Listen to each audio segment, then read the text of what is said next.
Me and my girlfriend have been dating since August 2020, but we've known each other since around July 2019. When we first met, we were friends with benefits, but really emphasis on friends first. We were close, but I don't think I was the best person to her. I made a lot of mean jokes and belittled her way too much. It was the way I treated my guy friends, but to her it was way too mean. I changed completely like a light switch flipped when she sat me down and told me I needed to be nicer to her, or I'd lose her. From that moment forward, I got it, and I was. She's been severely depressed most of her life. She hates everyone she knows, not an exaggeration, literally everyone, except me. I've been her only friend since the first time we met, and we've gotten along great. The conversations we have are unlike ones I've ever had with anyone else, and with time I've learned how she's kind, caring, sweet, the funniest person I've ever met, so smart and genuine. I know it's not healthy to only have one friend or to be that only person that someone relies on. I get it. But frankly, we were both happy, whether it was healthy or not. Around April 2020, I moved to Canada.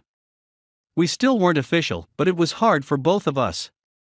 We talked every day, and after a fight of some kind, I think it was about her ducking other people, we weren't dating, but I wasn't doing that, and it made me feel bad because I had been trying so hard to treat her kindly after she informed me of how she felt before. We decided to start officially and exclusively dating in August 2020. Things actually went really well. We called every day, both did school and lived our lives, but we were happy with each other.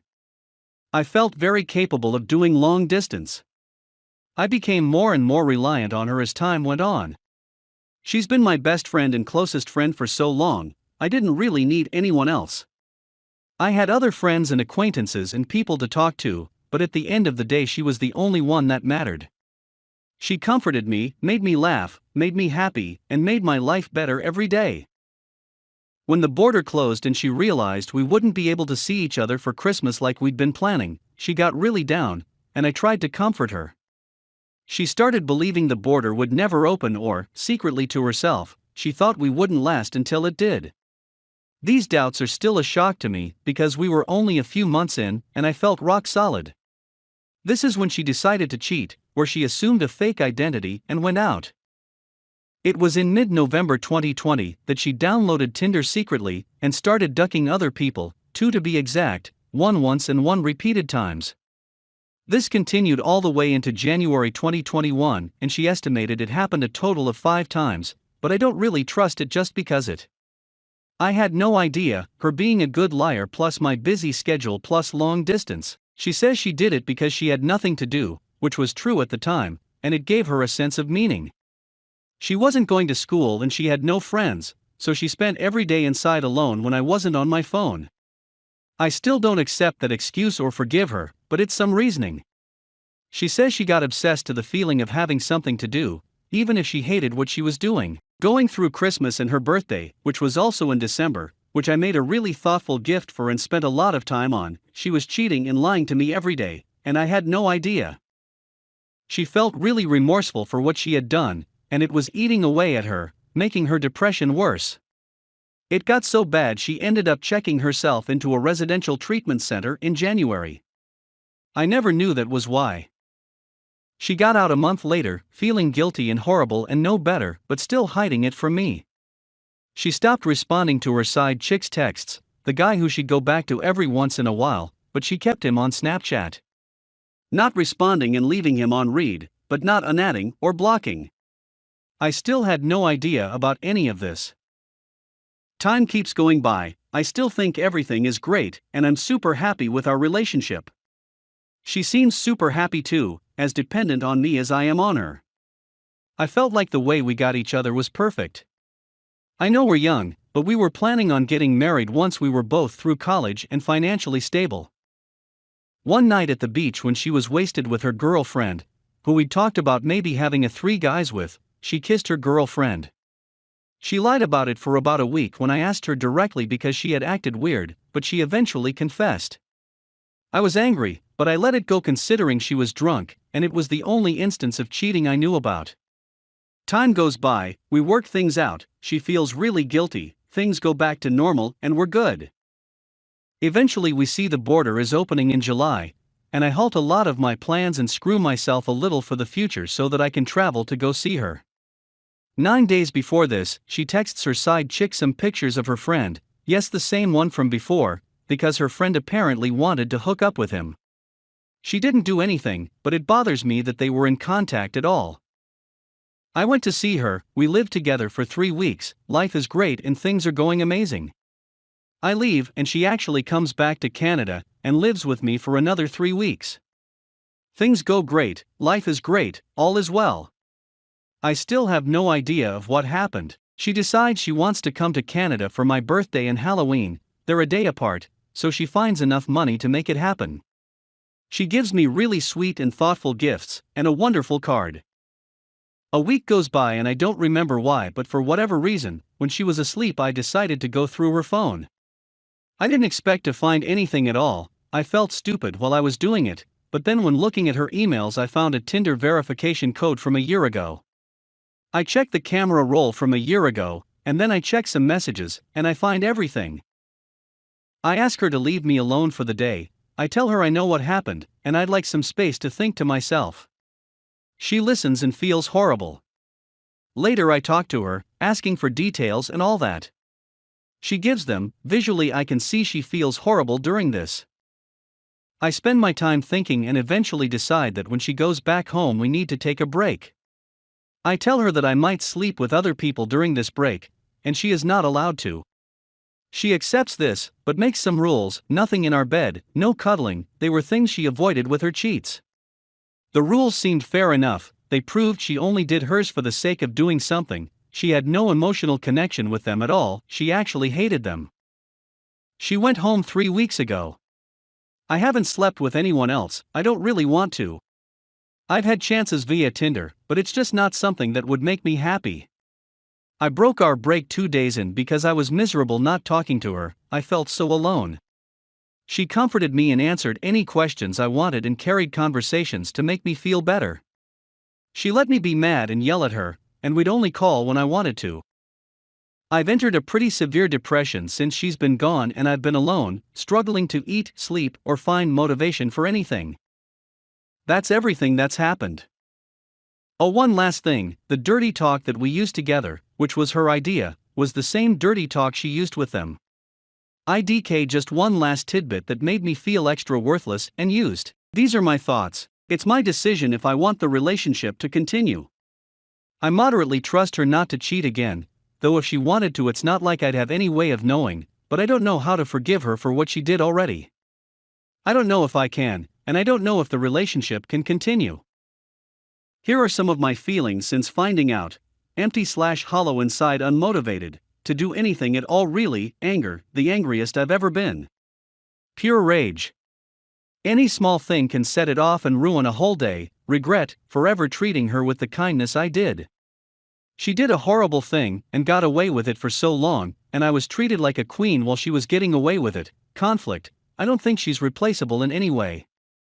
I don't want to be with anyone else, but I don't know if I can ever be with her again. Emasculated, the guy she's ducking gets to feel like king and put in no effort while I was working so hard to get cheated on.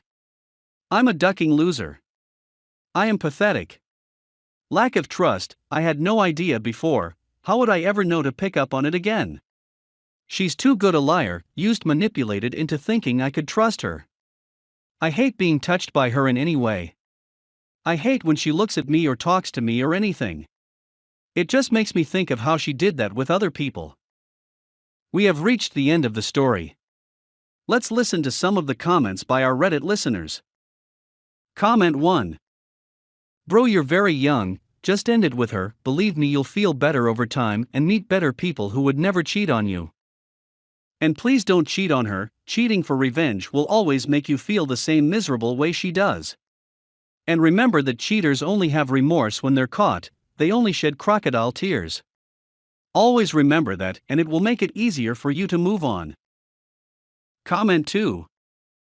Dump her. She did it because she had nothing to do. What a lame but excuse. OP reply. I don't think it was an excuse, more so just reasoning, but you both her, and I know there's nothing that makes what she did okay. She knows there's no way around it, and the fact is she did a horrible thing, and she knows it. Cheating ex-wife calls for help cause she got pregnant, and AP turned out a very bad guy. Me, 31M, and my ex-wife, 29F, were married for 7 years, together for 9 before she cheated and left me for the other guy. Our divorce was finalized in March this year. The other guy is a playboy jerk who's probably 24-ish. It began from the end of last year, and in January of the current year, she tells me she wants a divorce. I found out they'd been talking for an entire year before it turned physical last year October. Divorce was smoothish as we didn't had any kids, she got the car, I kept my house and finances. After this, I was out of her life, she was out of mine. We never contacted each other except for 1 or 2 times, that too was when we saw each other when public. Her family is very conservative, and they basically cut her off after she cheated and divorced. She moved in with the other guy. During this time, I found out she also lost a lot of friends as the other guy tried to hit on them or insulted them. Her ex sets of friends tried to get me involved in their fights, immature AF, but I included this part because these set of friends were the one to stand behind her after she had an affair, telling me she found herself, and I should probably let her go. I don't harbor any resentment towards her or the other guy. I didn't get involved with anyone during this period, because I was focused on my job and earning back my money which I lost on divorce. Here's where I need help.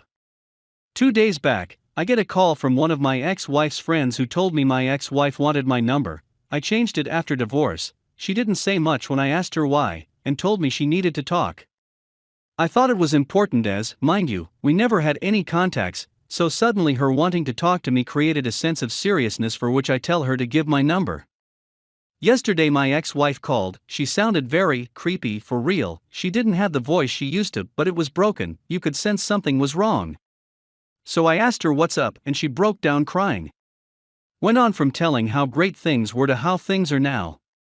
So the other guy is a manipulative and alcoholic POS who cheated on her multiple times in their 7 months relationship, put her in charge of finances which meant she got a job and she's pregnant. Now he doesn't wants to be the father, so he's telling her she cheated, and he's misusing her, she has no place to go, and he wants in termination if she wants to be together. I asked her why she called me instead of the police. She told me she has nowhere else to go, none of her friends are willing to help her out, and that POS has friends in the department so she's scared if things go around. She can't contact her family because they don't want anything to do with her, so she's alone. Listening to her made me sad, it really did. I told her I can sympathize but can't do anything else because I don't want to be the third party. I told her whatever relationship we had with each other is over, and she's on her own now. Why should I stand up for her when she's no one to me? Besides, they're a couple now. They're dating and she's the one earning, she has the upper hand. I gave her advices to save funds and run away silently if she doesn't want in termination. It was a 17 minutes call and she basically wanted to talk more, but I told her I was busy and cut her off. She did mention she was sorry to treat me and leave me. I honestly don't care about that. I told her to contact me only when it's necessary, because I really don't want to hear from her anymore. Yesterday night I gave it a deep thought and felt I should do something because no one deserves this kind of misuse. But I don't want to get in between because getting in between will blow up my own peace. I'm looking for advice if I can do anything to help her out. I called her family and they told me they want nothing to do with her because she is already dead to them. We have reached the end of the story. Let's listen to some of the comments by our Reddit listeners. Comment: This is tough because I understand that you are a decent person and want to help, but there is literally no way this doesn't blow up in your face in a major way. Maybe you can call the friend who reached out for your number and ask them why they aren't helping out. You have already called her family. Kind of feel that's the extent of what you can do. OP reply: Please try to understand that we have been together for 9 years. It wasn't easy to let her go, and I honestly do not harbor any feelings, neither resentment or love, in my heart. But I'm worried about her. She felt nothing like she was before, her voice could tell. I'm worried if she tries to end her life. I'm caught in between trying to help her or not, and I do not wish to make a decision which might harm anyone. Comment 2. I'm not saying take her back, but obviously this woman needs help, and you admit to wanting to help her. From your post, I can tell you don't want to be with her, so try to avoid that if you do end up helping her. As a survivor myself, I wonder if she is lying to try to win your sympathy back and get back into your life, so use caution. Maybe make her a bed on the couch, or spare room, or even a sleeping bag on the ground away from your bedroom. I would also tell her as soon as I agree to help that you don't want to get back into things, and set your boundaries right away. OP, reply. Thank you tremendously for this advice. I have no intention of getting back with her. I don't have any feelings of either resentment or love towards her. I'm worried about her pregnancy and she has nowhere to go. If she does something horrible, I'll regret it for life, saying to myself I could have helped her but chose not.